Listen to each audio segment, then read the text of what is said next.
For the first time, scientists have been able to study, on the cellular level, the damage people sustain to their eyes by staring into an eclipse.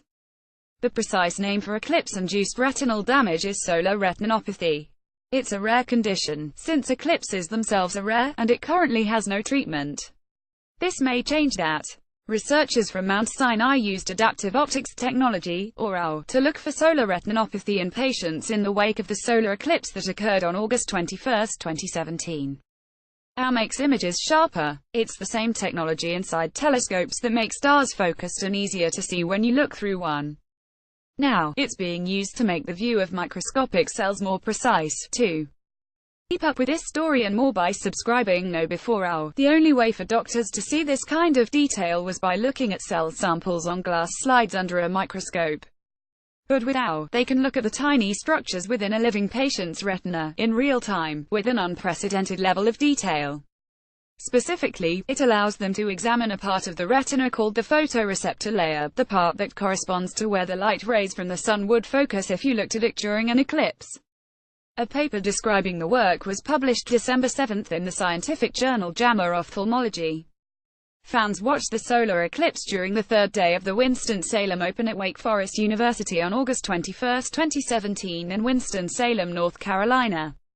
Jared C. Tilton, Getty Images Senior Investigator Drive. Avnish Deobacter, an assistant professor of ophthalmology at the Icahn School of Medicine at Mount Sinai, told Newsweek he and his team started working on this research the moment patients started showing up. Within the first 48 hours or so after the eclipse, no fewer than 22 people came to the hospital worried that they'd permanently damaged their eyes by looking into the sun. Most of them were just showing, as Deobacter put it, an overabundance of caution. 3, however, did show signs of photoreceptor damage, and 1 did have actual damage.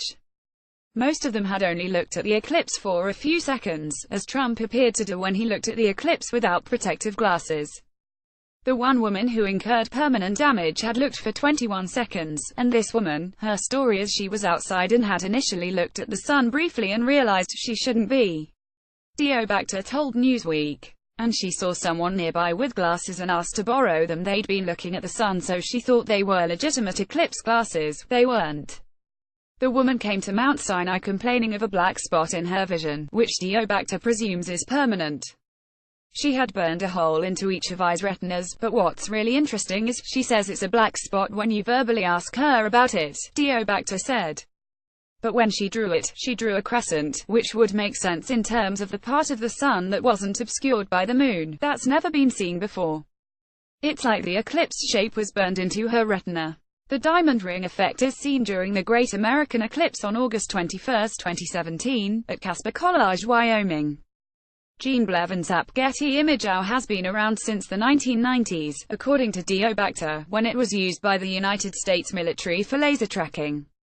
It's actually been refined enough to use for studying solar retinopathy for the last 5 years at least. There just hasn't been an eclipse in that time major enough to work with. The benefit of finally being able to look at photoreceptor damage in living patients on the cellular level is that it allows doctors like Deobacter to follow those patients going forward and see if there's any change to their condition. For now, Deobacter said, the woman's visual defect seems permanent. But if it gets bigger, or smaller, he and his colleagues will be able to image that change, which no scientists have ever had the opportunity to do. President Donald Trump looks up toward the solar eclipse while joined by his wife First Lady Melania Trump on the Truman balcony at the White House on August 21, 2017 in Washington, D.C. Mark Wilson, Getty Images. In our field, treatments are preceded by this sort of imaging. Deobacter said, blockbuster changes happen when the previous imaging just wasn't good enough.